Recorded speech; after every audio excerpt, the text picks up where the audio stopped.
Electric গাড়ির কদর দিন দিন বাড়ছে, কিন্তু দাম এখনো বেশি থাকায় বিক্রি বাড়ছে না।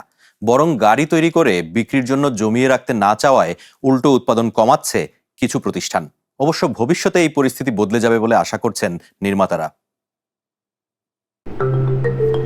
ইলেকট্রিক গাড়ি বা ইভি বিশুদ্ধ জ্বালানির ব্যবহার, কম কার্বন নির্গমন এবং জীবাশ্ম জ্বালানি থেকে দূরে যাওয়ার প্রতিশ্রুতি দেয়।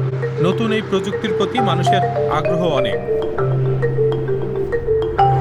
প্রাথমিক উচ্ছ্বাসের পর এখন প্রশ্ন হচ্ছে সামনে কি হবে।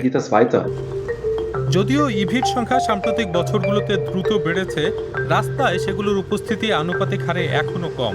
2023 সালে গোটা বিশ্বে রাস্তায় থাকা 1.5 বিলিয়ন গাড়ির মধ্যে ইভি ছিল 40 মিলিয়ন।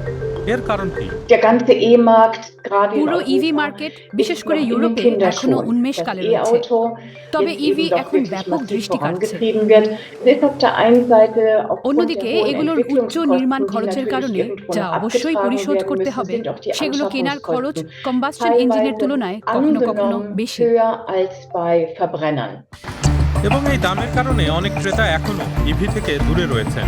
তাছাড়া বিভিন্ন দেশ এক্ষেত্রে যে ভর্তুকি দিত, তাও ক্রমশ বন্ধ হয়ে যাচ্ছে।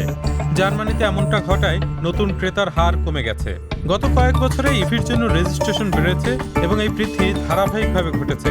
তবে পূর্বাভাস বলছে 2024 সালের প্রথম 6 মাসে এই বৃদ্ধির হার প্রথমবারের মতো কমতে পারে। ইউরোপ বা জার্মানিতে আমরা দেখতে পাচ্ছি যে ইভির জন্য পরিকল্পনা বারংবার কমে যাচ্ছে বা ধীর গতিতে হচ্ছে। অবশ্যই এটা বর্তমানে বিক্রি কমে যাওয়ার সঙ্গে সম্পর্কিত। আপনি সেটিকে আপনার উঠোনে পার্ক করে রাখতে চান না। ফলক্সওয়াগেন গোষ্ঠী এগুলো উৎপাদন করে জমিয়ে রাখতে চায় না। সুইকাওয়ের একমাত্র উৎপাদন কেন্দ্রে তাই উৎপাদনের হার কমিয়ে দেওয়া হয়েছে। আমরা একমাত্র বাতিঘর ছিলাম, আমরা এখন বাতিঘর থেকে গুরুত্বপূর্ণ সিসমোগ্রাফে পরিণত হয়েছি।